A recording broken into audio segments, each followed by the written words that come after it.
Nah, sekarang ini 18, 19, 20, 21 dan seterusnya ini sebenarnya hal yang sama. Ini yang ke-18 bukannya hal yang sama yang sudah bisa diringkas untuk malam ini.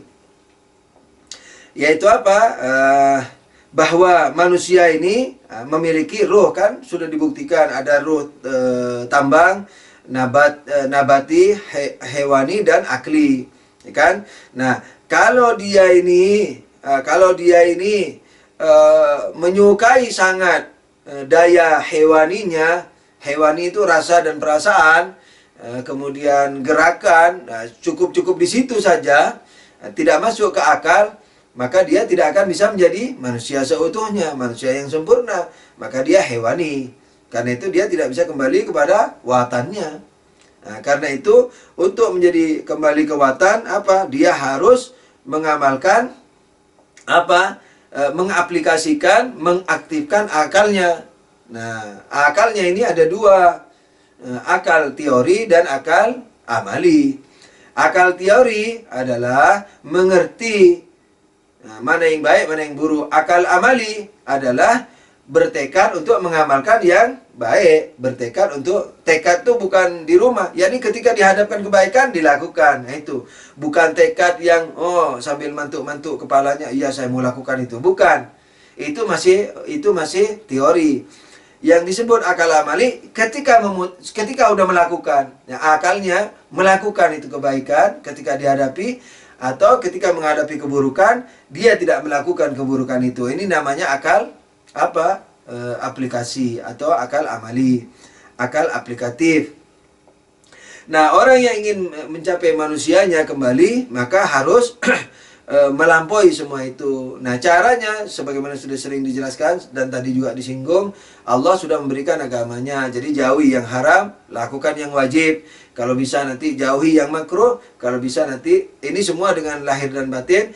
Nah, nanti kalau bisa jauhi yang mubah sekalipun tapi dengan hatinya saja. Jadi boleh makan, minum, tidur, pakai baju tapi tidak menyintainya, karena yang dicintainya hanya Allah Subhanahu wa taala dan seterusnya. Nah, jadi mukadimah yang ke-18, 19, 20, 21 sampai ke 22. Nah, ini penjelasannya tadi itu sudah. Jadi mukadimah yang kita bahas hari ini sudah mencakupi 17, 18, 19, 20, 21, 22. Karena di 17 adalah penciptaan manusia untuk kesempurnaan. Di 18 kita harus mengerti manusia secara global, yaitu yang memiliki badan dan roh, kan? Rohnya memiliki 4 daya, daya tambang, daya nabati, hewani, dan akli. Aklinya juga ada 2, jangan lupa ya. Nah, terus yang 19, bahwa manusia paling sempurnanya wujud materi. Ini semua sudah terpahami dengan penjelasan sebelumnya. Kemudian atau hari ini, kemudian yang ke-20, an-natasa alma min madza wa ila madza wa bi ayyi kayfiyatin kama insan ba'dan yamlikul akal. Nah, dengan apa manusia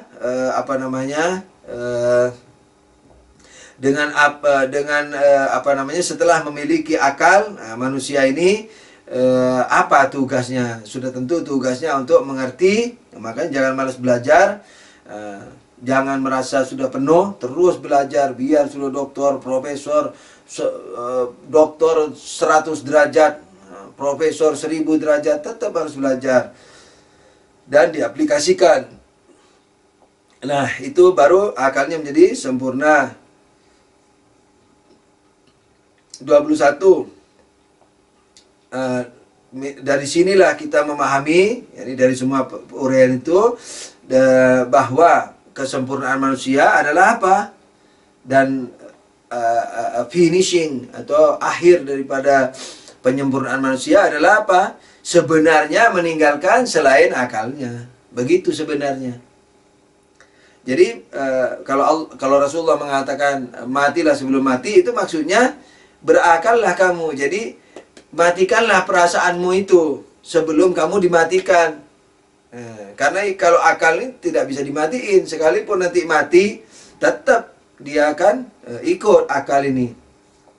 Tapi kalau akal yang aplikatif sudah tentu. Tapi kalau belum aplikatif masih masuk perasaan. Nah, perasaan ini seperti lapar, nafsu seks, segala macam itu, emosi, cinta, rindu. Nah, kalau tidak karena Allah dan tidak diletakkan kepada yang diridhoi Allah dan diridhoi akal gamblang, maka ini adalah binatang, artinya tanpa akal, kan gitu, tanpa pengaturan akal. Nah, kalau manusia, na'udzubillah, tidak mengkontrol semua daya-daya ruh ini dengan akal, teori, ilmu gamblang, argumentasi gamblang yang selalu siap uji, kemudian yang juga aplikatif, ya, jadi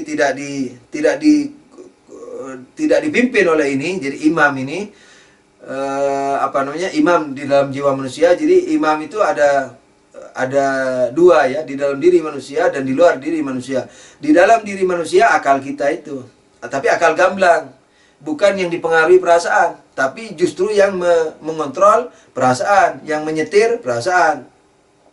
Imam yang di luar adalah para nabi dan para imam yang diutus oleh Allah Subhanahu wa Ta'ala. Ya, kalau imam yang di dalam ini tugasnya memimpin supaya badan dan jiwa kita tidak salah, sosial badan kita ini. Nah, tapi kalau imam yang di luar untuk memimpin sosial kita. Jadi imam adalah memimpin sosial kita supaya tidak salah. Jadi sebagaimana sosial kita ada lahir batin, nah, sosial kita kan, sosial badan kita ini kan ada lahir batinnya. Ada sosial psikologi kita, ada juga sosial bagian badan kita, tangan, mulut, telinga, mata, ini semua. Ini harus dipimpin oleh akal kita supaya tidak salah.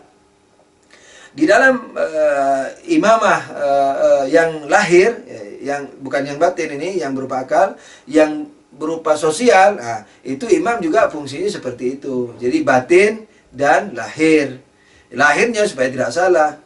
Petani supaya tidak salah, tentara supaya tidak salah, semua begitu. Jadi memimpin lahir batin. Lahirnya adalah sosial badaniyah daripada sosial umat manusia. Nah, batiniyahnya juga bisa bertawasul, bisa bermunajat, bisa mengecek. Jadi masing-masing umat bisa ngecek, wahai imam, imanku sudah benar belum? Nah, itu bisa ditester. Jadi imam tahu lahir batin. Batinnya gunanya untuk mentester, memberikan ukuran, penilaian supaya manusia kalau masih kurang harus bertambah, kalau salah bisa berubah. Lahiriahnya yaitu memimpin sosialnya, ketentaraan, pertanian, ekonomi, negara lah walhasil. Jadi imam yang ada di batin masing-masing manusia yang berupa akal untuk memimpin batinnya, perasaannya, emosinya dan seterusnya, juga memimpin lahiriahnya. Sosial lahir dan sosial batin pada masing-masing pribadi manusia. Dan imam lahir adalah memimpin dimensi sosial dan dimensi lahir dan dimensi batin. Gitu. Jadi dua-duanya fungsi daripada imam tersebut.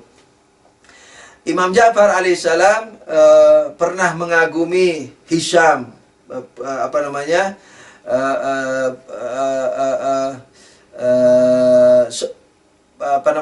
murid senior yang hebat dalam pengetahuan akidah.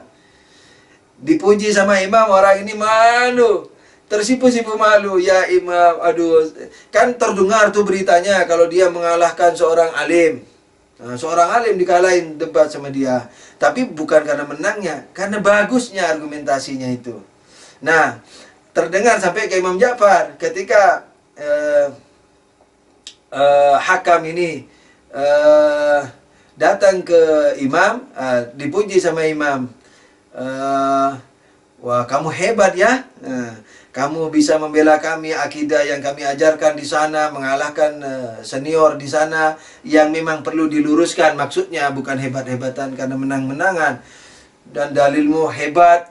Wah, dipuji sama imam. Ya, tersipu-sipu malu nih hakam. Masya Allah.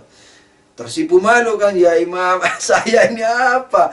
Ya, istilahnya nih kalau bahasa saya jadi sandal saya, jadi debu yang menempel di sandal antum, sudah syukur kan begitu. Oh, enggak apa-apa, kata imam, itu rahmat, kurang lebih begitulah. Coba ceritakan. Nah, diceritain. Bagaimana kau membuktikan imamah kepada dia itu?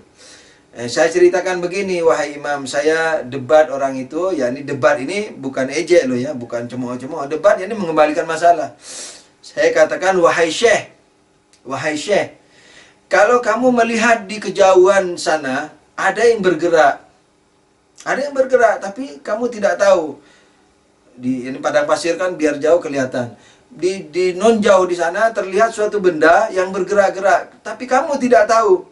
Jadi mata kamu belum mampu memutusi apa itu. Telinga kamu juga belum bisa memutusi.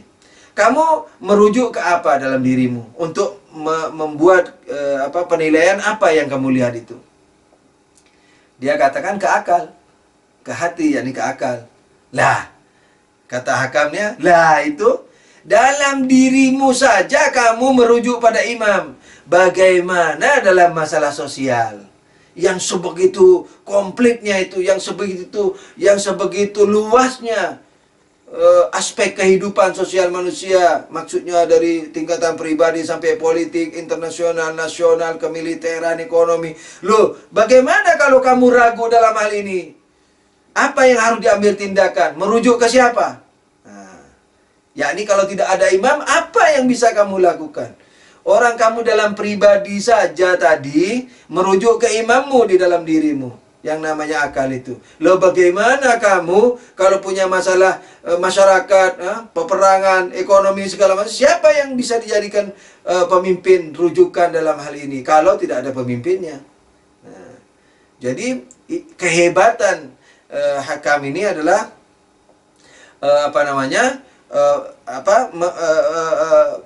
pembuktian terhadap adanya imam di masing-masing manusia sebagai alat membuktikan imam yang ada di sosial yang nyata, yakni di alam lahiriah sosial manusia.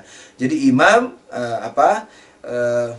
dalil ini sampai dipuji sama Imam Ja'far, karena itu ilham dari Allah Subhanahu wa taala membuktikan bahwa imam itu darurat, yakni emergensi, tidak bisa tidak.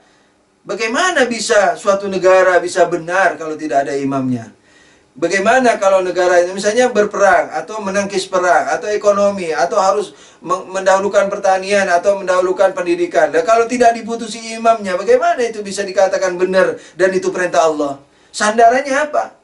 Orang tidak maksum. Nah, sandarannya harus perintah Allah. Nah, perintah Allah yang maksum. Kalau tidak ada yang maksum, baru merujuk ke wakilnya yang maksum. Nah, tapi yang jelas bahwa imamah itu harus difungsikan, baik langsung atau tidak langsung. Nabi Muhammad SAW ketika di Madinah memimpin langsung, di tempat lain memimpin tidak langsung melalui wakil-wakilnya. Yang jelas imam itu berfungsi. Apa gunanya imam kalau hanya ditawasuli, kalau hanya untuk bahan tawasul? Nah, itu bukan imam. Imam itu gunanya untuk memimpin manusia secara sosialnya, secara politisnya, dan seluruhnya. Nah, ini mukadimah yang ke-21. Nah, jadi akal. Nah, akal sebagaimana kembali kepada masalah kita, akal ini adalah imam kita di batin kita. Sementara imam maksum, imam dan para anbiya yang memiliki pangkat imam adalah imam kita dalam sosial kita dan juga batin kita, tapi dalam makna yang lain. Jadi dalam memutusi, jadi antara aku dan Tuhan bagaimana ini? Sudah benar enggak ya imam? Antara aku dan Nabi, antara aku, perasaanku dan engkau, sudah benar enggak aku ini menatap dirimu, akidahku? Tolong dilihat. Nah, misalnya gitu. Nah, itu imam yang lahir. Jadi ya imam yang sosial. Imam sosial ini maksudnya juga lahirnya sosial dan batinnya sosial. Yang saya katakan imam batin itu maksudnya akal kita untuk mengurusi masing-masing tubuh kita saja.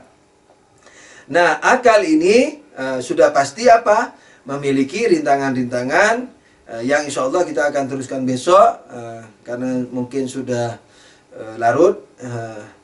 Jadi yang jelas ya, jadi bahwa rintangan-rintangannya ini sudah pasti yang di bawah ini. Jadi cinta materi, daya tambang, daya tumbuhan, ya, seperti daya binatang dan seterusnya, hawa nafsu dan semuanya itu adalah di bagian bawah dari akal ini. Jadi yang akan menghentikan gerak akal ini, yang bisa menggandoli gerakan kesempurnaan akal ini adalah siapa? Hawa nafsu. Maka itu kalau kita misalnya punya perbedaan pandangan dalam akidah, dalam diskusi politik, jauhi dulu itu yang suka dan tidak suka. Jadi ana suka ini, oh ana tidak suka ini, ana cocok sama ini, ana tidak cocok sama itu. Itu hindari dulu. Kalau kita mau berdiskusi dengan yang berbeda pandangan, tapi sudah berpihak dulu, menyukai dulu, tidak berpihak dulu, tidak menyukai dulu, nah akalnya akan disetir oleh daya yang di bawah ini. Akan dikontrol. Jadi akalnya itu dia berargumentasi dengan ayat, dengan riwayat, tapi udah dikontrol sama hawa nafsunya itu. Jadi akalnya yang terjajah ini. Nah, karena itu kalau ingin selamat, siapapun, saya, antum, semua orang, kalau mau berdiskusi, hilangkan dulu suka nggak sukanya. Kecenderungannya itu hilangin dulu, murni menatap argumentasi. Nah, baru nanti lebih dapat menjangkau argumentasi. Jadi argumentasi yang sudah disetir oleh bawahannya, yakni daya-daya yang di bawah, itu lebih cocok Indonesianya dikatakan apologi, alasan yang dibuat-buat. Walaupun nampak Quran, hadis, tapi sudah dikebiri-kebiri itu. Karena udah ada targetnya. Antum juga begitu, misalnya mau nulis nih ya, nulis. Ada target sesuatu, nah targetnya itu dilihat, apa targetnya? Allah atau sosial? Kalau targetnya partai, targetnya kelompok, targetnya seseorang, pokoknya bukan Tuhan, apapun ayat yang antum bawa, apapun hadis yang antum bawa, itu 99% tidak akan benar. Anggap benar hadis dan ayatnya melaknati kita. Karena ditulis bertujuan untuk yang lain selain Allah. Nah, gitu. Jadi usahakan untuk memisahkan. Jadi harus kembali ke imam yang ada di batin kita. Sebagaimana kita dalam sosial, politik, semua budaya harus taat pada pemimpin, imam. Dalam diri kita ini juga harus taat sama pemimpin, imam. Jadi imamnya jangan dikontrol, imamnya jangan diajari, imamnya jangan disetir. Nanti imamnya tidak tajam, tumpul, yakni akal kita itu jadi tumpul, jadi terjajah seperti Imam Husain. Begitu. Nah, sallu ala nabi, Allahumma salli ala Muhammad wa ali Muhammad wa ajil farajahum. Insyaallah pembahasan terakhir kita akan terusin besok, termasuk mengapa Imam Husain membawa keluarganya, itu diingetin lagi seandainya saya lupa terhadap masalah itu. Besok insyaallah penyimpulan saja. Penyimpulan karena Mukaddimah 22 sudah selesai, kemudian 23 juga sudah selesai, karena tadi sudah saya terangkan bahwa dalam Mukaddimah 23 ini ranjau-ranjau yang bisa menghalangi kehebatan akal imam yang ada dalam batin, yaitu kekuatan yang di bawahnya itu, daya-daya yang di bawahnya, itu Mukaddimah yang ke-23 dan Mukaddimah ke-24. Penyimpulan saja. Nah, nanti dari penyimpulan inilah yang kita nanti akan menyapa makna jihad, kemudian insya Allah mengaplikasikannya dengan jihad Imam Husain dan termasuk falsafah mengapa Imam Husain membawa keluarganya dan seterusnya sebagaimana yang ditanyakan sebelumnya, karena itu memang yang insya Allah yang memang jadi sasaran bahasan kita. Sallu ala Nabi, Allahumma salli ala Muhammad wa ali Muhammad. Allahumma salli ala Muhammad wa ali Muhammad. Allahumma salli ala Muhammad wa ali Muhammad wa ajil farajahum. Malam ini adalah malam ke-9, sudah tentu sesuai ufuk di Iran ya. Jadi karena itu tawasulnya saya ikut tawasul yang ke-9-nya. Barangkali ufuk di Indonesia sudah tanggal 10, kurang tahu apakah sudah diru'yat atau tidak. Sallu ala Nabi, Allahumma salli ala Muhammad wa ali Muhammad wa ajil farajahum. Nah, pada malam ke-9 ini biasanya tawasul kita kepada Hazrat Abbas alaihissalam. Nah, mari kita fokus kepada Karbala dan doakan saya lancar menyinandungkan duka kidungan Hazrat Abbas ini. Sebagaimana antum ketahui bahwa Abbas adalah siapa? Adalah adik Imam Husain. Adik Imam Husain. Dari ibu yang lain, dari Ummul Banin alaihissalam jami'an. Tapi walaupun adik, luar biasa ini Abbas. Jadi tak pernah mengatakan kakak. Selalu mengatakan imam, maula, imam, Tuhan. Selalu begitu. Selalu begitu. Dan badannya Masya Allah tegap, tinggi, kuat, luar biasa. Seperti Imam Husain, seperti Imam Ali. Ya tidak persis seperti Imam Ali, tapi orang ngelihat sudah takut. Nah beliau ini selalu minta izin ke perang, tidak diizinkan oleh Imam Ali. Sampai terakhir. Terakhir baru diizinkan. Mengapa begitu? Insya Allah kita akan lihat kisahnya dalam bentuk kidungan. Mudah-mudahan antum bisa terbawa ke Karbala. Sudah tentu antum sendiri yang harus datang. Saya ini hanya berusaha membantu, membuka kuncinya. Jadi antum yang terbang ke sana dan ajak saya ke sana supaya saya juga ikut khusyuk bersama antum. Sallu ala Nabi. Allahumma salli ala Muhammad wa ali Muhammad wa ajil farajahum. Salam padamu Husain, salam padamu Husain.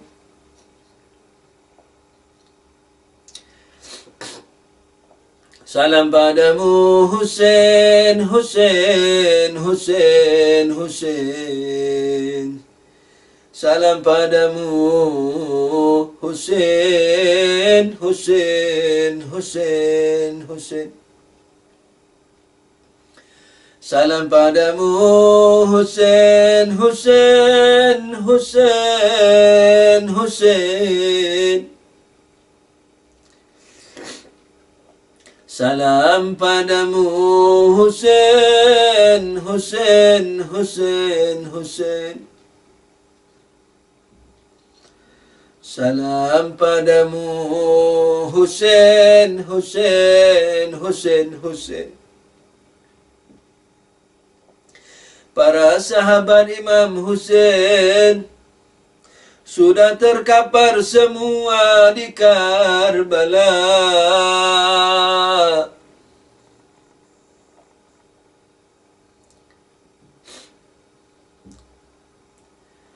Para keluarga Imam Husain juga sudah terkapar di Karbala.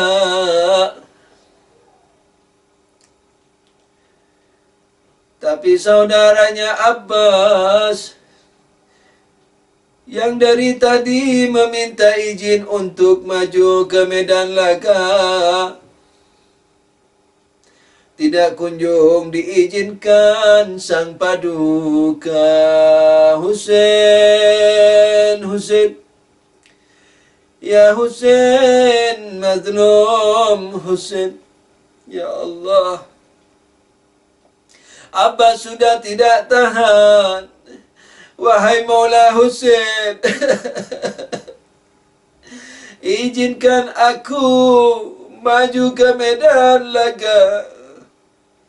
Tapi Imam Husain tak kunjung memberikan izin. Ketika semua sudah syahid, Imam Husain menoleh ke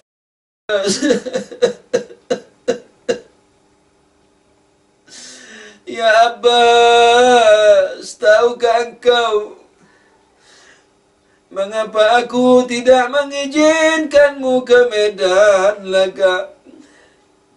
Ya Abbas, karena engkau adalah pemegang benderaku. Dalam peperangan pedang di zaman dahulu, kalau bendera itu jatuh, itu berarti sudah kalah.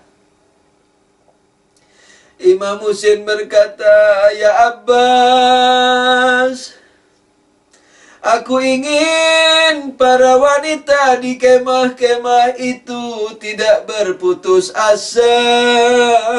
Ya Allah, ya Allah. Sekalipun suami dan ayah-ayah mereka sudah terbantai di sana. Ya Hussein, ya Hussein, ya Hussein. Karena ketika mereka melihat benderamu, benderaku yang kau bawa itu, ya Allah, ya Allah.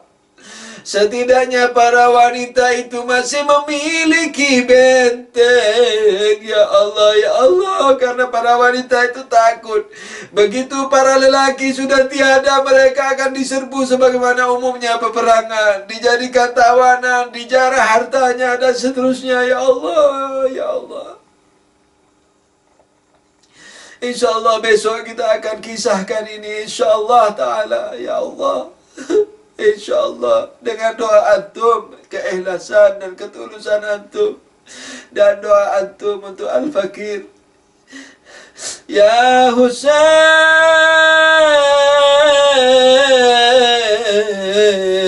mazlum, Ya Husain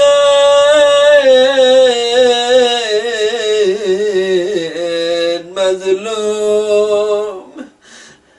Tahukah kau Abbas, kalau para wanita itu masih melihat benderamu, mereka masih memiliki harapan tidak diserbu. Ya Allah, ya Allah, ya Allah. Tapi kini sudah tak ada lagi pasukanku. Hanya tinggal kita berdua. Hanya tinggal kita berdua. Ya Allah, ya Allah. Ya Allah, ya Allah. Ya Abbas, sekarang ku izinkan engkau maju ke medan laga. Tapi fokuskan pikiranmu juga untuk mengambil air untukku. Imam Husain meminta air. Tahu kenapa? Karena kalau sampai meminum air, insyaAllah bisa puluhan ribu mati di tangan Imam Husain. Bukan karena Imam Husain mau enak. Ya Allah, ya Allah, ya Allah, ya Allah. Karena Haidar, Ali ada di darah Imam Husain. Tenaga Ali ada di Imam Husain. Itulah mengapa mereka mengepung, karena mereka takut ini Haidar, singa-singa ini mengamuk sebegitu rupa sehingga membawa korban ribuan. Dalam keadaan lemah pun ribuan masih terbunuh. Nah ini kalau tidak dalam keadaan lemah puluhan ribu. Husain, Husain mazlum. Husain, Husain ya mazlum. Ya Abbas, sekarang ku izinkan engkau maju ke medan laga. Tumpukan perhatianmu ke Sungai Furat. Antum tahu Sungai Furat itu sekitar 4.000 orang lebih yang menjaga tentara. Jadi jangan sampai ditembus. Jadi dari awal sudah musuh itu sudah membagi. Ada yang menyerang, ada yang menjaga Sungai Furat. Kurang lebih dari 4.000 pasukan hanya untuk menjaga sungai itu supaya tidak ditembus oleh salah satu anggota pasukan Imam Husain alaihissalam. Karena mereka takut sekali kalau Imam Husain sampai minum air. Husain, Husain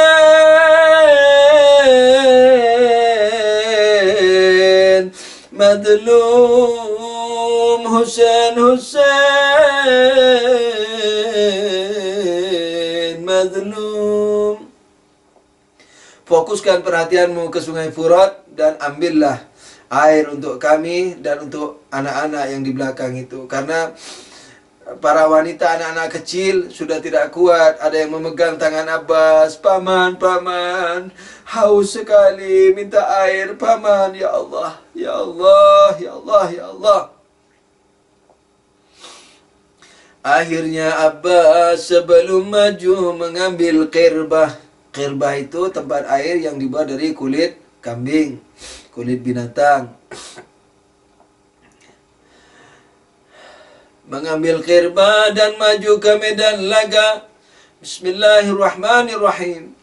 Tebas kanan, tebas kiri, puluhan, ratusan yang jatuh di tangan Abbas. Perhatikan baik-baik nih ya. Akhirnya Abbas dapat menembus sungai Furat. Ya Allah, ya Allah. Ia sudah sampai ke air dan mengisi qirbahnya dipenuhi dengan air. Karena ia sudah 2 hari tak minum, ia mengambil air dengan tangannya untuk diminumnya. Apa yang terjadi? Apa yang terjadi? Tapi sekonyong-konyong dia ingat Imam Husainnya. Ya Allah, ya Allah, ya Allah. Sekonyong-konyong dia ingat Imam Husainnya yang juga dahaga. Dia merasa tak setia kalau minum duluan mendahului imamnya. Sudah tentu Imam Husain bakal halal, bakal ridho. Tapi ini keimanan yang tinggi pada imamah. Bayangin, imamah yang sudah diperjuangkan seperti ini masih tega ada orang yang menghinakannya. Ya Allah. Masih tega ada orang yang mengkebirinya. Ya Allah, ya Allah, ya Allah, ya Allah. Kalau imam itu hanya untuk ditawasuli, buat apa Abbas melemparkan air yang ada di telapak tangannya itu? Ya Allah, ya Allah. Ya Maula Husain, ya mazlum. Ya Allah, ya Allah, ya Maula Husain, ya mazlum. Semoga kita semua sadar dan kembali kepada Ahlul Bait dengan benar. Ya Maula Husain, ya mazlum. Ya Maula Husain, ya mazlum. Lihat ceritanya Abbas. Abbas melemparkan air itu dan berkata, hayhat, hayhat, hinalah aku kalau aku minum. Abbas segera meluncurkan kudanya ke arah kemah. Tapi begitu Abbas mendapatkan air, semua pasukan lawan menjadi takut, menjadi semakin garang dan serius, supaya Abbas tidak berhasil membawa air kemana? Ke Imam Husain. Karena keberhasilan membawa air ke Imam Husain pertanda matinya mereka yang 35.000 itu bisa sampai separuh mereka akan menjadi mati di tangan Imam Husain alaihissalam. Mereka menambah rapat kepungannya, ada yang memanahi, menombaki dan seterusnya. Abbas pun tebas kanan, tebas kiri sebagaimana awalnya ia menembus sungai Furat. Akan tetapi saking banyaknya panah yang berdatangan, yang menembus badannya, yang menancap di badannya, Abbas tak terlalu meminggirkannya. Yang ia sedihkan adalah sebagian panah itu menancap di kerbahnya. Ya Allah, ya Allah, ya Allah, ya Allah. Sehingga air itu bocor karena kerbah itu dibuat dari kulit binatang mudah tertembusi oleh panah-panah lawan, oleh panah-panah lawan. Abbas merasa sangat sedih. Ya Allah, ini air habis. Ya Allah, semakin bocor. Ya Allah, sebegitu sedihnya Abbas sambil terus menebas kanan dan kiri, tangkis kanan dan kiri. Tahu apa yang terjadi? Sampai akhirnya tangan Abbas sendiri terpotong oleh pedang lawan. Ya Allah, ya Allah, ya Allah. Ya Allah, ya Allah. Abbas turun dari kudanya, mengambil pedang dengan tangan kirinya, menebas sebisanya kanan kiri. Pandangannya sudah mulai berkunang-kunang karena ia pun tidak minum 2 hari. Dan sekarang pun darah banyak tertumpahkan. Dia dengan terhuyung-huyung berusaha menangkis serangan lawan. Akhirnya lawan pun berhasil menebas tangan kiri Abbas. Ya Allah, ya Allah, ya Allah, ya Allah. Tangan kiri Abbas pun putus. Apa yang dilakukan Abbas tahu? Mengambil pedangnya dengan mulutnya.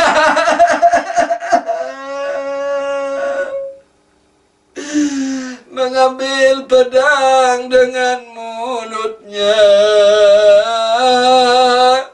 Sebegitu kejamnya mereka, para musuh. Tahu apa yang dilakukan mereka? Karena Abbas sudah tidak bisa bergerak dengan lincah, sudah tentu kedua tangannya sudah terputus. Seenaknya mereka memanah bagian yang mereka sukai. Tahu apa yang dipanah? Yaitu mata Abbas. Ya Allah, ya Allah, ya Allah, ya Allah, ya Allah. Kalau tadi leher Ali Asgar, sekarang mata Abbas yang dipanah. Ya Allah, ya Allah, ya Allah. Abbas pun terjatuh ke bumi. Sambil berucap, sekarang dia baru memanggil saudaraku. Dari jauh dengan suara lirih sudah tentu. Dia mengatakan, ya akhi Husain, adrik akhak. Wahai saudaraku Husain, bantulah adikmu ini.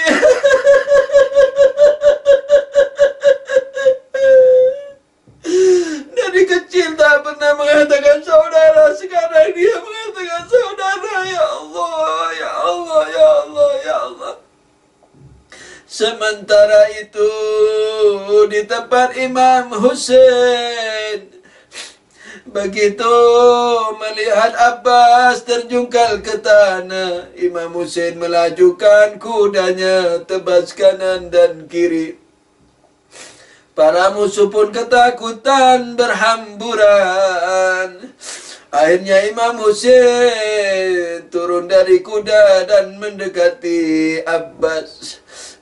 Karena matanya satu sudah terpanah, banyak darah yang keluar, matanya sudah kabur, sudah pasti. Apalagi tersungkur, sudah banyak tanah-tanah juga yang masuk ke matanya. Karena ada orang yang datang, Abbas mengira bahwa dia yang akan menghabisinya, dia yang akan memenggal lehernya. Tahu Abbas berkata apa?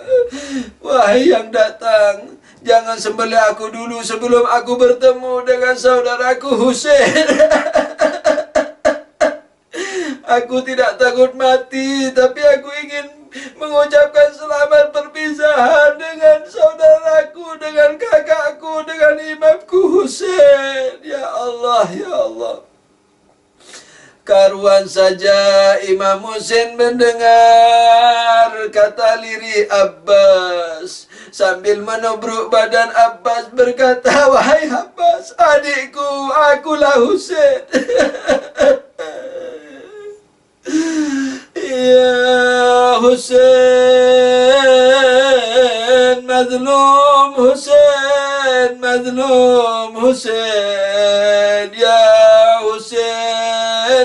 Mazlum Husain, Mazlum Husain. Ya Husain, Mazlum Husain. Abbas pun dipangku Imam Husain, dibersihkan debu di wajahnya. Imam Husain berkata, saudaraku, aku benar-benar rela kepadamu, ridho kepadamu. Ya Imam Husain, jangan, kami tahu kami tidak akan pernah sebanding dengan Abbas walaupun dengan sandalnya atau debu yang menempel di sandalnya. Tapi betapa inginnya kami juga mendapat syafaatmu ya Husain, sehingga setidaknya memaafkan kami, meridhai kami atas syafaat. Ya Imam Husain, ya Imam Husain, syafaatilah, ridhailah, maafkanlah kami di dunia dan di akhirat. Ya Husain, ya mazlum.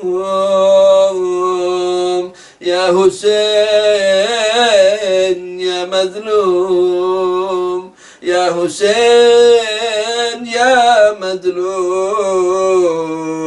Ya Husain, ya mazlum. Inna lillahi wa inna ilaihi raji'un. Salawat Allahumma salli ala Muhammad wa ali Muhammad. Allahumma salli ala Muhammad wa ali Muhammad. Allahumma salli ala Muhammad wa ali Muhammad wa ajil farajahum.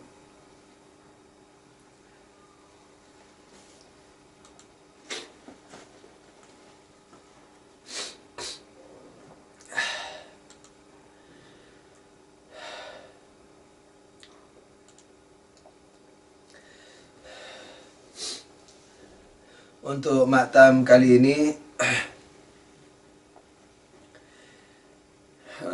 syairnya adalah Akulah Abbas ya. Akulah Abbas putra Maula Ali, abdi setia Imam Husaini. Cukuplah kemuliaanku ini, wallahi in qata'tumu yamini. Bahasa Arab ini maksudnya, demi Allah sekalipun engkau potong tangan kananku. Dan ada bait lagi di bawah yang ada bahasa Arab, inni uhami abadan andini, sekedar mau menerjemahkan, sesungguhnya aku terus selama-lamanya akan membela agamaku. Jadi karena membela Imam Husain adalah membela agama Islam. Wallahi in qata'tumu yamini, sekalipun kalian memotong tangan kananku. Yamin itu adalah tangan ya. Jadi ketika disebut kanan berarti tangan handalan. Jadi apapun yang terpenting dalam diriku kau ambil, aku tetap akan membela agamaku. Akulah, ini yang perlu diikuti. Akulah Abbas putra Maula Ali, abdi setia Imam Husaini. Cukuplah kemuliaanku ini, wallahi in qata'tumu yamini. Lagunya, akulah Abbas putra Maula Ali, abdi setia Imam Husaini. Cukuplah kemuliaanku ini, wallahi in qata'tumu yamini. Saya ulang contohnya. Akulah Abbas putra Maula Ali, abdi setia Imam Husaini. Cukuplah kemuliaanku ini, wallahi in qata'tumu yamini.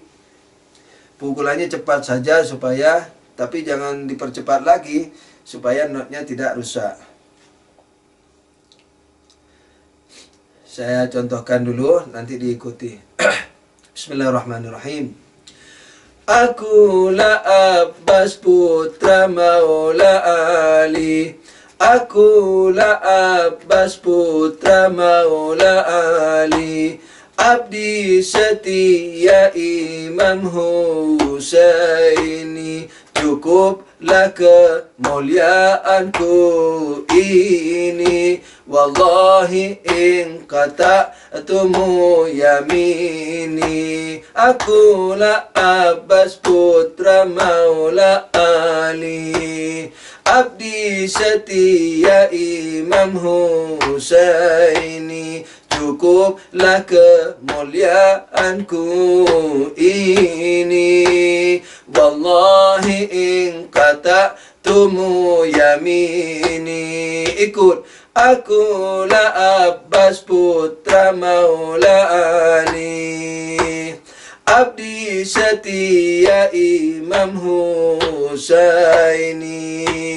Cukuplah kemuliaanku ini, wallahi in qata'tumu yamini. Ya Husain. Akulah Abbas putra Maula Ali, abdi setia Imam Husaini. Cukuplah kemuliaanku ini, wallahi in qata'tumu yamini. Semua. Akulah Abbas putra Maula Ali, abdi setia Imam Husaini. Cukuplah kemuliaanku ini, wallahi in qata'tumu yamini. Ya Husain.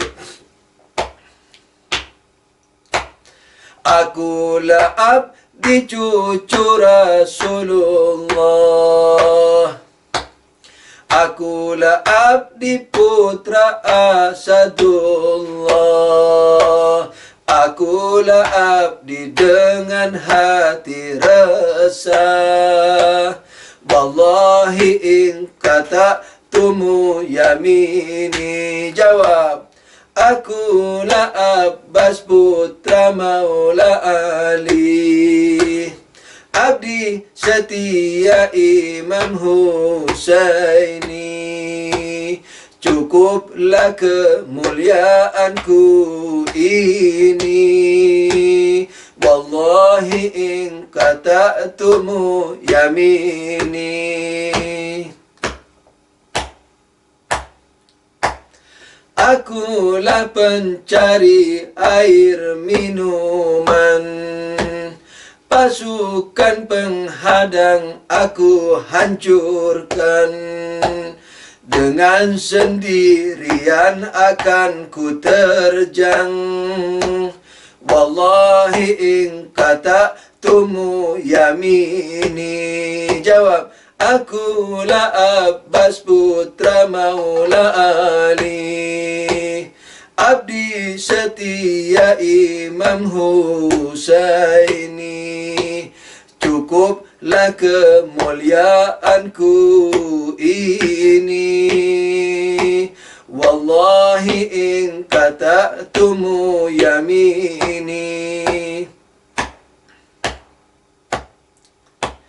Kini aku telah mencapai air, namun aku bagai lilin mencair.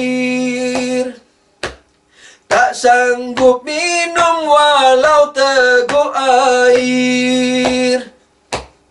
Terbayang Husain yang juga mencair. Terbayang Husain yang juga mencair. Ini uhami abadan andini, wallahi in qata'tumu yamini. Kini aku telah mencapai air, namun Aku bagai lilin mencair, tak sanggup minum walau teguk air. Terbayang Husain yang juga mencair. Ini uhami abadan antini, wallahi in kata'tumu yamini. Jawab, akulah Abbas putra Maula Ali, abdi setia Imam Husaini. Cukuplah kemuliaanku ini, wallahi in kata'tumu yamini. Tuhan tolong kuatkanlah diriku, sampaikan air pada imamku. Ku tak sanggup membayangkan dahaganya. Ini uhami abadan andini,